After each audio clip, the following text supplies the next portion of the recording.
Alrighty, y'all. So, what is that? Is that Marvel Knights? But wait, that's a thing from years ago. What are they doing with the new #1 by Donny Cates and Travel Foreman? Well, it's the 20th anniversary since the beginning of Marvel Knights, and Marvel wants to do a little celebration. So they got their new best boy, Donny Cates, to do a nice little mini-series event, bringing back Marvel Knights with Marvel Knights 20th #1. And this story is pretty mysterious. Don't really know what's going on yet. Everybody has lost their memories of who they are. So Matt Murdock is finding out he's Daredevil again. Frank Castle is a police officer who doesn't really know he's Punisher, because that's kind of a weird thing to unveil. Kingpin doesn't know who Matt Murdock is or Daredevil, but he's researching it for some reason. And some dead person from Daredevil's life comes back to life. Maybe somehow in this? Is this canon? Where does this take place? I'm not too sure, but look at that beautiful Jeff Shaw cover. And interiors by Travel Foreman on this #1. We got Nico Henrikon on #2. Ooh, you don't want to miss it. This is a very, very interesting start to a nice little mini-series. I'm excited that Marvel Knights is back, and I'm excited to read more Donny Cates. So you should pick it up. Next up, we here have Infinity Wars #5 by Jerry Duggan and Mike Deodato.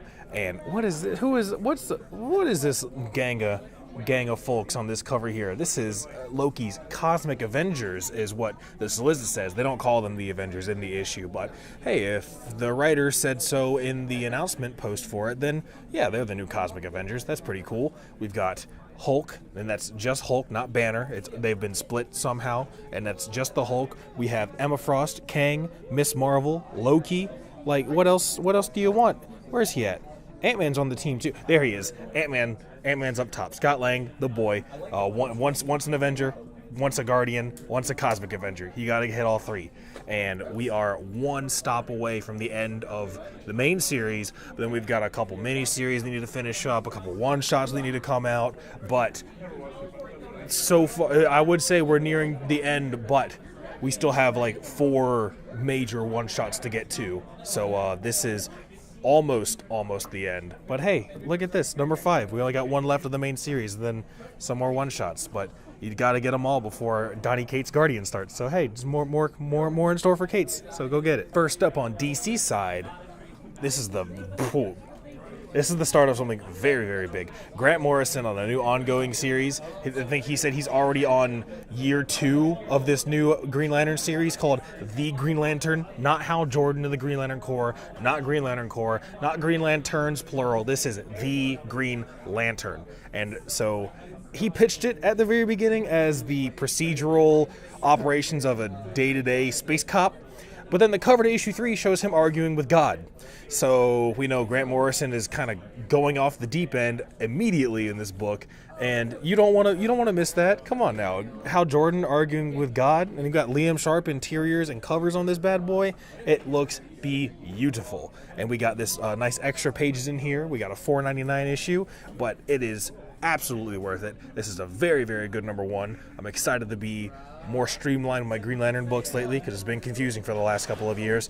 But bada bing, who better to make it more streamlined than Grant Morrison himself? I love it. You're gonna love it. Go get it. And speaking of Grant Morrison, what is that a co-writer credit on Sideways Annual #1 featuring Super Bro, Grant Morrison Superman from the New 52? What is he doing back here in this arc that features the return of all of these throwaway one-off Silver Age Superman characters like Porcupine Jimmy Olsen and Big Brain Lois Lane, Negative Superman, Red Ant Superman. There's a whole bunch of really funny Supermans in this book. But then we get the return of the bro himself, the t-shirt, the jeans, the little bit of cape.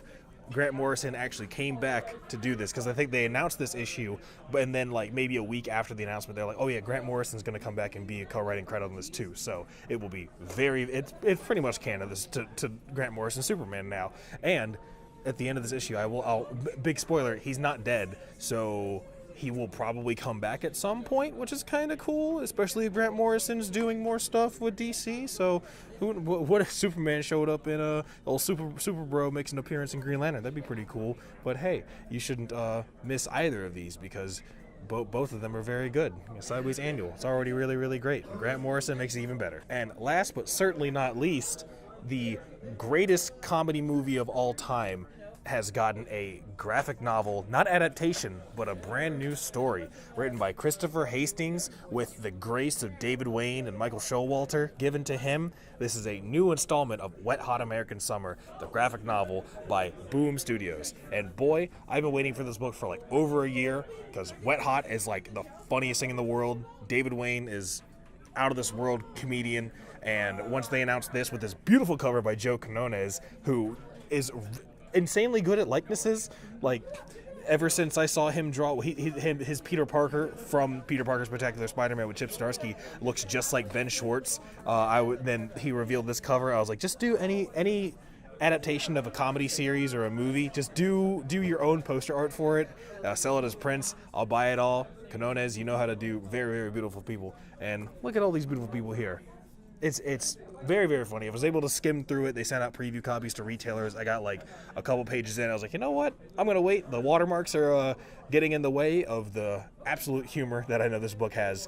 And I'm very, very excited to go through and finish it all. It'll be a new coffee table book. It'll be my gift to my friends who also say they liked it once and they haven't rewatched it a billion times like I have. But hey, this will be a perfect way to make them get back into it. Get back on both seasons on the Netflix, watch the movie, and now you can read the book. It's a very, very funny start, and you should read it.